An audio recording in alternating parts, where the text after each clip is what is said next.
Welcome to Capitol View on WSIU. I'm Jeff Williams sitting in this week as we take a look at what's making news around the state in Illinois politics. Well, at the top of the newsfeed this week, Illinois' primary election. We'll take a look at the top tier races around the state, the winners, the losers, and well, maybe some races yet to be determined. Plus, we will likely hit on a couple of other topics this week on Capitol View. To help lead our discussion is Peter Hancock, State House reporter for Capitol News, Illinois. Peter, welcome back to the program. Thanks, Jeff. Good to be here. And just in all transparency, we are taping this on Wednesday, so this is officially the morning after the primary election. So gold star for being here with us this morning. Why don't we'll just dig right in and let's start at the top of the ticket. There were essentially a three-way race for the Democratic nomination for Dick Durbin's U.S. Senate seat. Crowded field of candidates. Those frontrunners basically throughout the campaign: Congressman Roger Krishnamurthy, Congresswoman Robin Kelly, and of course Lieutenant Governor Juliana Stratton. And well, the Lieutenant Governor, backed by the governor, prevailed. Peter, you've watched this race throughout from its beginning. What's your takeaway on how the results turned out in this one? Well, it was a good night for J.B. Pritzker, for one thing. Raja Krishnamurthy entered this race with a huge financial advantage over Lieutenant Governor Juliana Stratton. He had a very strong base, in the collar counties. And he looked almost invincible in the early months of this campaign. Juliana Stratton had the endorsement of Governor Pritzker, and it was kind of interesting as we were sitting here in the State House. We were thinking, Juliana Stratton is the lieutenant governor. She has a very large presence in this building. It was not clear how much of a presence she had outside of this building. She had been a state legislator from the Chicago area for a few terms, but other than that, hadn't really built that much of a statewide name recognition presence of her own outside of the governor. But then as the campaign went on into the final weeks, the governor got more vocal about his endorsement. A lot of money went into the campaign. And it was also interesting, there was a lot of outside money flowing into this campaign, tens of millions of dollars, which we really hadn't seen before. And I think it's going to take some time for all of that to shake out to see, whose influence was really carrying the day. But in the end, she prevailed. Krishnamurthy conceded the race. And so in some ways, I thought it was really a test of the governor's goodwill, the governor's influence with it among Democratic primary voters, and showed that, he still has some muscle. He, of course, was unopposed in his bid for a third nomination for governor. No Democrat has ever been elected to 3 terms before. So he's in a pretty strong position going in to the governor's race. But these other races where he was backing candidates, it was really seen as kind of a test of, whether or not he still has the muscle that he's had in the past. And it looks like he's still in pretty good shape, at least among Democratic primary voters. Yeah. As you mentioned, there was a lot of money spent on this Democratic primary, especially by Krishnamurthy. What do you think was the turning point for voters? Was it the money in the ads, or was there something else maybe you think that might have? I think it might take some time. I hate to be, the Monday morning quarterback, or in this case, the Wednesday morning quarterback with, so little information. Right. But I think you can't discount what is going on in Washington with the Trump administration and just the desire among Democratic voters to have somebody in there who can really oppose the Trump administration. It was sort of surprising to me how in the final weeks, the United States went to war. went to war in Iraq. I think that was on a lot of people's minds, even though it was mentioned very little in campaign commercials or in campaign rhetoric. Possibly because the candidates really didn't have time to hone a message around that, and the fact that maybe there wasn't that much separating the three Democratic candidates on it. But this is weighing on the minds of American voters, and I am sure the voters of Illinois. And so I would like some more information. It's going to take a week or two for the dust to settle on this, but I certainly think that the Trump administration, its record for immigration enforcement in the Chicago area, which has been very controversial, and now the war in Iran. I think these are factors that were weighing heavily on the minds of Democratic voters. Yeah. On the Republican side of the ticket, again, another crowded race. In that one, Springfield attorney and former state GOP chair Don Tracy won the Republican nomination for U.S. Senate. I guess probably Jeannie Evans was probably his closest challenger. Any surprises in this outcome? No, not really. As you just mentioned, Don Tracy was a former chairman of the Republican Party, so he clearly has a lot of ties, a lot of friends and acquaintances, down at the county level throughout the state. He understands the organization. He was probably the most organized and the best funded going in. But in a heavily Democratic state like Illinois, I think there's some sense that he's kind of the sacrificial lamb that's going to go up against the Democratic candidate. Although, I'm not making any predictions here, but, in any given statewide race in Illinois, I think a Democrat goes in with a presumed 5, 6, 7 point advantage over any given Republican. So he has an uphill climb ahead of him, and I think he's probably aware of that. But then again, I think this race could turn on, what's happening at the national level with the economy, with the war, with immigration enforcement, with the price of gasoline and the price of food. A lot of things could change between now and November. So we'll just have to wait and see how it all shakes out. With two fairly seasoned politicians, or at least with political experience and background and knowledge of how the system works, do you expect money to play a big role in the general election in terms of them getting their messages out and getting in front of all the voters, or will issues play some role, you think, in this one? A little bit of both. I mean, like I said, in a statewide race, any given Democrat in Illinois goes in with an advantage over any given Republican. And then the rest of the battle, is fought on the margins from there. Money, I think, will play a big role. The Democrats have no shortage of money, but they're, at the national level, there is certainly a lot of outside money there to be had. It was kind of interesting, I think, judging, the influence of some groups like AIPAC, for example, the American Israeli Political Action Committee that supports pro-Israeli candidates. In years past and in decades past, they were a very influential group, but clearly with the recent war in Gaza and current events in the Middle East, and the shift within the Democratic Party to the left in the split between kind of the moderate and the progressive wings of the party,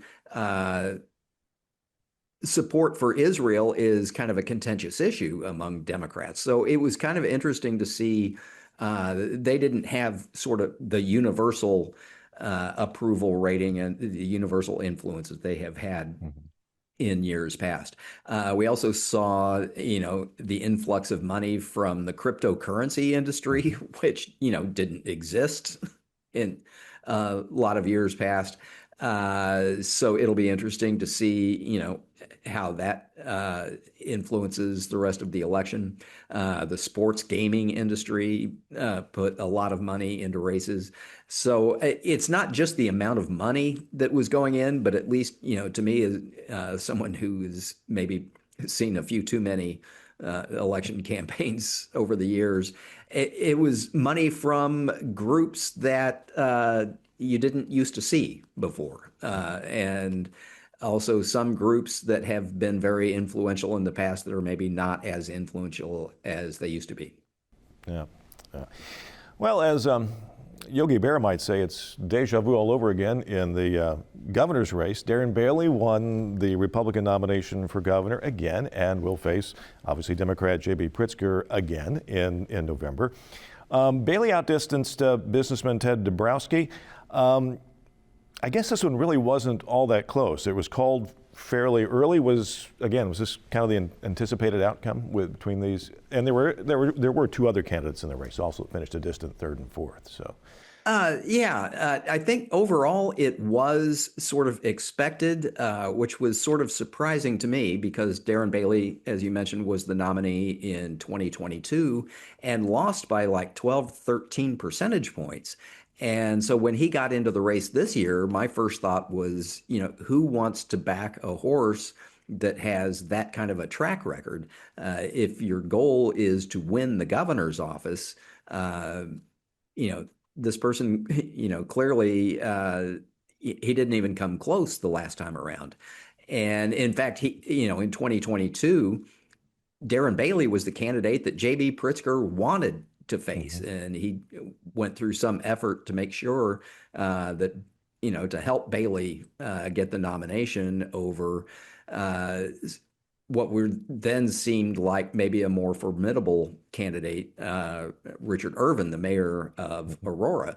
So it was sort of surprising to me that this time around he was kind of the presumptive winner, or the presumptive favorite going into it, especially given his track record in Cook County and the Collier counties, which is where the votes are. The suburban counties, that's where, traditionally the Illinois Republican Party made their bread and butter, was in the suburbs outside of Chicago and to a large extent in central and southern Illinois, downstate. But apparently, and I was talking to some of his supporters because I was at the watch party last night, and it wasn't just, they weren't voting necessarily on the winnability of the candidate. It was, they share his values to a person. They kept talking about his values, his Christian background, whether or not, he's going to take down J.B. Pritzker almost wasn't really the topmost thing on their mind. It was more of, an identity and an affinity sort of relationship that they have with him that maybe they didn't have with Ted Dabrowski, who really does kind of represent, I think, the more traditional wing of the party, the pro-business, suburban, small limited government, pro-business, lower taxes sort of candidate who stays away largely from divisive social issues. So, but anyway, the party was clearly behind Mr. Bailey, the former state senator, and he came out last night really with a unity message. I mean, one of the first words that he spoke was, hey, the primary is over. No matter who you voted for, it's time for this party to get together. Whether you're from Chicago or the suburbs or deep southern Illinois, he's really trying to unify the party. And more than, in contrast to the last time around, he's not referring to Chicago as a hellhole. He says he's going to spend more time in Chicago. He's going to campaign there and in the suburbs.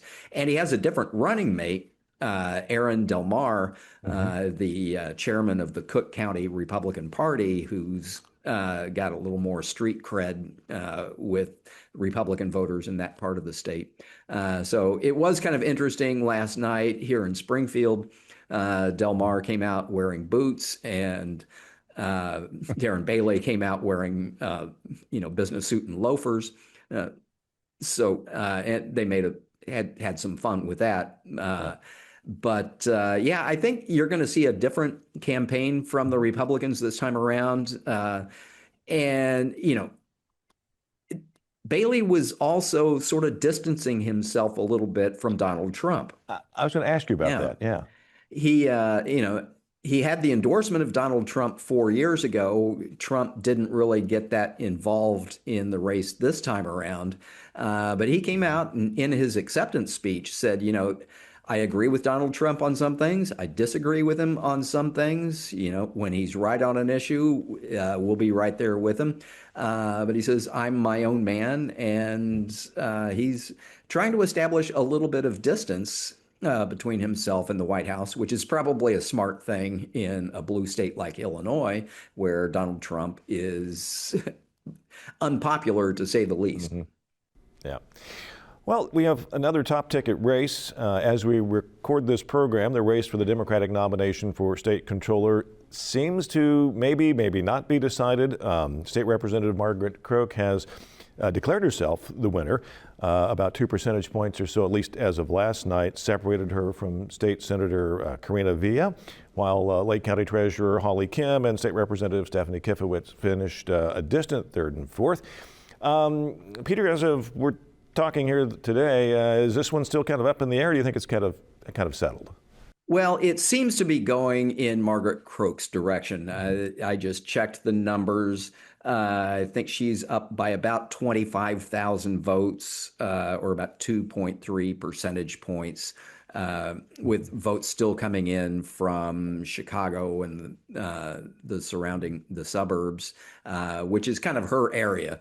So, and again, she went into this with the backing of Governor Pritzker. She had previously worked in the Pritzker administration, I think at the Department of Commerce and Economic Opportunity, before she ran for a House seat.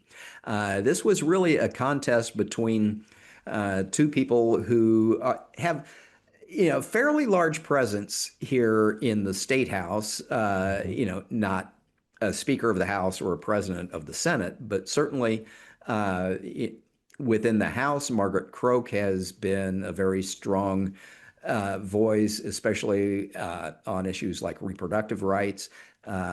Christine Villa has been a very strong voice when it comes to speaking for people of color and the immigrant community. And she's a very dynamic speaker when you see her in public. So there were two very attractive candidates, two very powerful candidates. One had the backing of the governor. And so far, it looks like Margaret Croak is ahead as we sit here on Wednesday morning. It's one of the cases where people watching this show may in fact know more than we do as we're sitting here recording it. So I'll leave it to you to fill in the blanks there. Sure. Any other races across the state, Peter, that you thought might be interesting or drew your attention as you looked at results come in last night? Well, there were a series of votes. I wasn't following the results real closely. In several counties and other jurisdictions around the state, there were non-binding advisory questions about whether or not the state should support a new federal program of allowing tax-deductible contributions or scholarships or vouchers for private school education. This was the big school choice question that education conservatives kind of strategically placed on the ballot in counties and jurisdictions where they thought they had a good chance of winning.